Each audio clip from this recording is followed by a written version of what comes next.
America, my name is Osei-Frimpong. I come to you.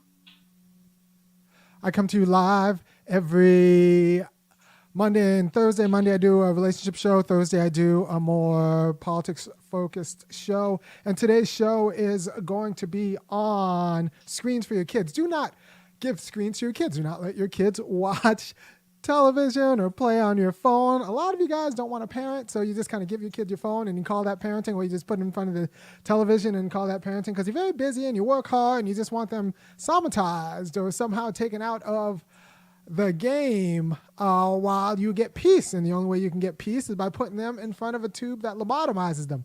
Do not do that, people, because you're trying to build your kid's attention span, and everything on the screen is trying to build them into a pathological nightmare who can't regulate their emotions, so that they buy things so that they will be susceptible to buying things and be susceptible to immediate gratification.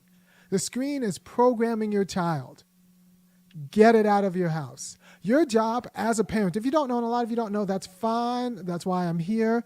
A lot of your job as a parent is to protect your child from the market influences in society that have an interest in contorting your child to the market's needs. They want to create in your child a consumer, and an irresponsible consumer, right? So your job is to train your child to regulate their emotions and fight back against, and just not be interested in or see as relevant the more commercial aspects of society that want to distort your child into working to get money, to give money to the people who are trying to sell them things. Screens are trying to turn your children into addicts. We are living in the time now where, they put cocaine in Coca-Cola. That's what we're living in the time. So just get it out of your house. Get it out. We have a projector in our house. We don't have a television. We have a projector in our house, and we project movies. We've been watching The Muppets. Every weekend we watch a movie. We haven't. Most of the times we don't, actually. But recently, over Christmas break, every few days, we've been firing it up and watching the Muppets movie, and I've been enjoying that, actually, with the kids. But they will get enough media, like screens elsewhere. They do not need to get it sanctioned by your house, because when it's sanctioned by your house, it becomes extra special. It becomes part of their life. When it's not sanctioned by your house, it's something different, and it doesn't really become a part of them in the same way. In the same way, you should be very careful about the adults you sanction your kids around. The adults you say, well, listen to that adult. That's going to be a problem. That adult needs to be vetted carefully. The other adults, the ones you don't sanction, they don't need to be vetted as well, right? And maybe I've said before that I'm now very careful about my daughters, especially my daughters, the women I sanction around my daughters, because a lot of women are full of shit about how they treat young girls. So it took me a little bit too long to realize that women are bad, in the South are bad bringers up of young women. A lot of people, by the way, you're going to have to go and give $5, $15, $50 to thefunkyacademic.com, sign up, because when I talk like this, I'm going to lose a lot of people who go, oh no, he's a misogynist. Oh no, I need my screen. He's calling you a bad parent. Well, I am calling you a bad parent, but you probably didn't know better. You probably thought it was a benign influence on your child. And I'm saying, no, it's not a benign influence. It's trying to, it's a corrupting influence on your child, because they don't really care about your child. They care about the consumer they want your child to be. And I want them to get all that stuff out of schools. My kids, they don't need anything at home. Somehow, magically, they stay culturally literate in terms of enough of the Disney stuff through inside recesses at school and stuff like that, watching movies there. So they don't need the garbage at home. So what that means, parents, is your kids are going to have a lot of time that you need to figure out how to fill. Because you can't a lot of people think that you can take away screens but then not fill anything in the gap and that'll be fine. No, you'll still end up with boring kids that way. You need to actually give them content. You need to actually give them books. A different show I'll do on all the books. Like I spend a lot of money. A lot of money that you put in $5, $15, $50 a month ends up going to spending books for my kids. We do the library sometimes, but for other reasons, I just like buying books and series of books. And now my kids are pretty voracious readers, and they also have pretty even temperaments. And those two things go along with each other. Even temperaments without being somatized. Those two things go along with each other because I'm careful about their screens. And this also means parents, you can't be on the phone when they're in the room. You have to think about it like going to the bathroom. You do it someplace else. You don't do it in front of the kids, or like you're a smoker. You don't do it in front of the kids, because your goal is to get them to like old before they normalize a phone or a screen being part of their life, as part of their home life, as a part of their way of being. Your goal is to get them to be old. And my kids, a lot of their friends have phones. And so they're like, when I want a phone, when am I going to get a phone? And I said, when you're 25. And if you say that from like now, and also, so I had this magoosh. It was a SAT, TOEFL. By the way, if you don't know, I have a 6, a 9, and an 11-year-old. It was an SAT, TOEFL, and GRE prep game, prep program on an app. And I do not believe in learning apps, because I think most of them are actually just trying to convince lazy teachers and lazy parents that like your kids will learn if you just give them a toy. But if you starve them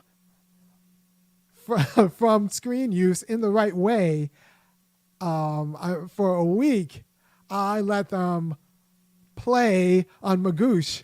My 6-year-old was doing TOEFL words, and he moved up to SAT words, and then he ended up with GRE words. And then my kids, because that was like fun for them, because they got to play on my iPod Touch, and it was fun for them learning all of the words. And now, mind you, because I strategized about this, my kids now have a very high working vocabularies, like very high, astounding working vocabularies. Right. So I'm not giving you something that you can't do. Cut the screens. Don't let anybody tell you that screens are benign influences on your children. Don't let anyone tell you that like, well, it's okay, just an out. No, get it out. Don't normalize it as part of their life.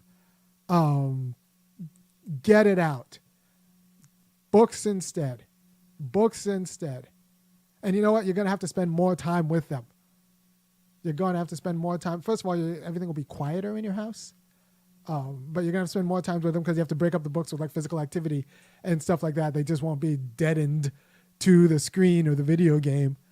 So you're going to have to actually figure out how to parent. But books instead. And not just any books. Some people say like, well, you can let them read graphic novels. You can let them read. No, get them chapter books. I will do a show, maybe not next week, maybe the week after, on the series, because now it's like a series of series I give to my kids and why. And they can't be books about other kids doing everyday mundane kid things, because we don't let kids do interesting everyday mundane things as kids. So what those books end up being are like little gossip books. And it'll raise awful kids through books. So what you need is kids doing things that everyday kids can't do. This is why I like fantasy kids, or like detectives, like the Cam Jansons, the Encyclopedia Browns. They have to be doing things that kids don't normally do, because the things kids normally do are boring. So those books that try to chronicle like the everyday life and feel real of the everyday life of a kid, those books end up raising awful bratty kids. I remember my wife tried to think about giving my kid Anne of Green Gables, and I was like, no. no. And so like I'm pretty severe in the quality of books my kids read, because that's the stories that'll help. That's their culture. That's the stories that'll help them make sense of their life. So no No screens. The screens do not do good things for your kids' attention and ability to conceptualize and vocabulary and ability to stay engaged. Like nothing. And I say this as a person who watched a lot of television. My mom worked a lot, and she was a nurse at the time, so she worked 3 to 11, a single mom. So pretty much like I was raised on television for hours a day, and it was just simply not good for me. And I wish my kids have the upbringing that is markedly better than mine, which is appropriate. I think you should make sure that your kids have an upbringing that's better than yours. Don't be one of these vain parents who say like, well, it worked for me, so it'll work for them. No, do better than what worked for you. Do what worked for the person you wish you were. So no screens. And what about a cell phone? No. The kids don't need a cell phone in high school. They don't need one. You can say like, well, what if they need to contact me? Why would they need to contact you? Like what? Someone else has a phone if they need to contact. You forgot that you grew up fine without a phone. If you really are paranoid about it, they have these little trackers you can put with kids, put it on their shoelace or whatever, so you always know where they are.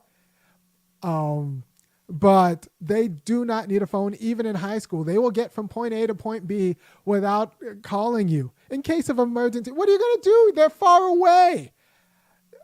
Have them have a level head so that they can figure out a way to get home in emergencies. They can borrow a phone in case of emergency. Like they do not need a phone from you. Do not let them convince you that they do. It's a con. It's a trap. They'll be fine without it. Video games and TV we use them as babysitters instead of actual culture. So you let the market pretty much raise your child. And then are surprised when they end up either vapid or boring or shallow because of what's produced by media. And like I said before, you let that babysit your kids so you can go and be on your phone and do something else. You don't get to do that now. When your kids are home, you're figuring out what to do with them, or they have a book in front of them. It's going to be countercultural, but success as a black person in these United States is going to be countercultural. If you don't train your kids to be countercultural early, then the culture will take them in places that you don't want them to go, right? So just no excuses. Now a lot of people are going, and I'm going to lose some donations, I bet you, because people are going to think that I'm calling them bad parents. But I'm calling them bad parents, but I'm calling you bad parents because you didn't know any better. And your kids, like, I can save your kid from the path of degeneracy, maybe. And for those who haven't had kids yet, remember this and make sure your partner watches this, because if your partner puts a phone in their hand or uses their phone in front of them, that's going to be a problem too. Like, not only do you have to take phones away from them, but you can't make phones be the most interesting part of your home life either. Right? You have to treat them like you're a smoker and cigarettes. So go to another room if you want to be on your phone for a while. Don't do it in front of them while you expect them to read a book.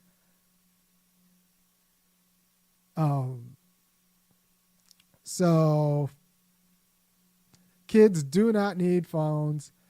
What they need is interaction and better books, and just more of them to occupy their time because they do need stories in order to make sense of their world. And you said what about technical literacy?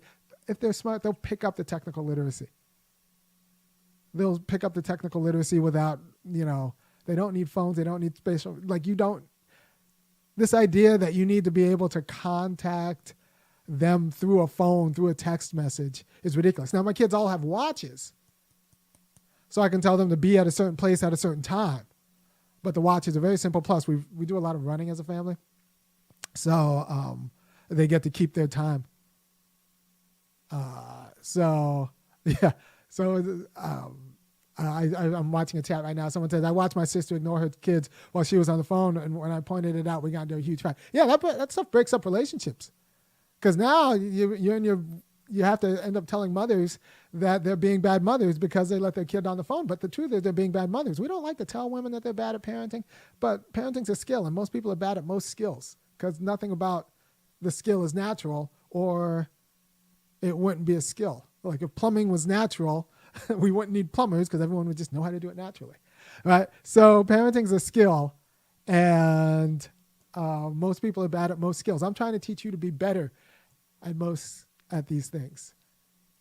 And you're welcome. If you want, like I said, if you want to say you're welcome in the right way, become a subscriber at www.funkyacademic.com. But for the love of God, get your kids off of those screens, or don't introduce them in your household. You gotta take it out. Like I said, we don't have a television. We have a projector that we fire up for very special occasions. And but I do spend a lot of money on books. I spend a ton of money on books. It just is what it is. So you just have to understand that that's the fight you're going to fight. If you want your kid to have any sort of attention span or any sort of countercultural sensibility where they're not just ploys of the market, because everything in the television is training them to be a certain kind of person. And that's not really the certain kind of person you want to raise. Right? And there just aren't enough redeeming characteristics. They're just for having screens. There's too much poison. So let wealthy people put their kids in front of the TV all the time. Let the whites do it, whatever. But you people who are watching this, don't do it for your kid. Instead, and I will do a show, you're going to end up buying a ton of books. And that's just where you're going to put your money, and that's a better place than paying for their cell phone bill or paying for cable or whatever. And when you watch TV yourself, do it at night when they're in bed. Right? So there you go. You can scream everything at night once you get them to bed. Right? So I hope this has been helpful. I hope this has been unequivocal, because a lot of people try to kind of hem and haw about it because they don't want to pretend to call you a bad parent or say you're negligent at your job. But I'm saying that you're a bad parent and you're negligent at your job if you are letting a screen raise your kid, or letting someone else talk you into telling you that it's okay to let a screen raise your kid. Like not even Sesame Seed or Daniel Tiger, none of it, PBS, it's just not good enough. It's all damaging. Get it out. Get it out. Reserve it for extra special occasions, but not an everyday part of the household metabolism. Not even an hour a day. It's still too much. Just get it out. Right. So yeah, I'm reading the chat right now, and Gabriel Morado talks about his sister, said put him in some sort of activity like Eagle Scouts or Boy Scouts, and which, yeah, fine. That would be much, much better. Much, much better. And she said she was afraid of pedophiles. Right. That's like,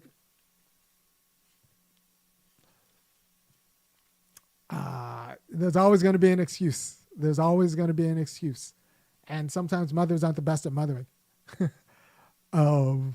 There's always going to be an excuse. There's always, yeah.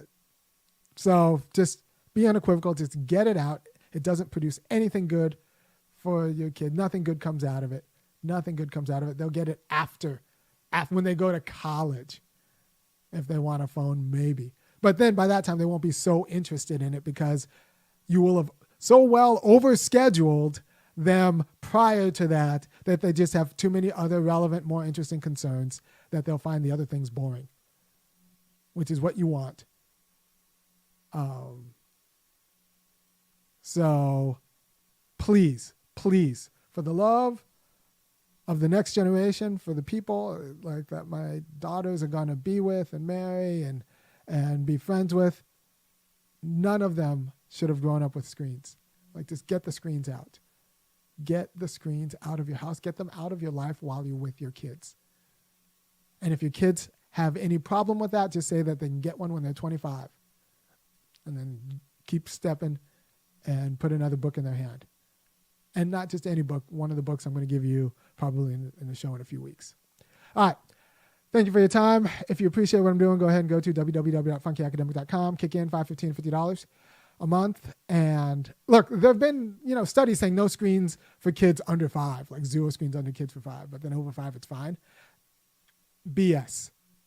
Like, no screens in childhood. But you do have to substitute that with more culture, which means you need to figure out time for what a more substantive culture looks like, and a more substantive way to get their stories so that they know how to make sense of their lives. Because that's how the kids make sense of their lives, through stories and through action. But you don't want them to have to do everything to learn everything. So you want them to be able to make sense of their lives through stories. All right. You know what? That's what I'm going to do. Remind me next time. I'm not going to do the reading list next time, but I'm going to tell you why reading instruction is important and what to look for free reading books for your kids, and then also why math instruction is important and what to look for in math for your kids, because I do a lot of both with my kids, and I've seen like the differences in different approaches. All right. Thank you very much. I will see you on Thursday to talk about something different. I'm going to talk about the $100 million gift that Spelman got. We're going to get into that. All right. Take care. Bye.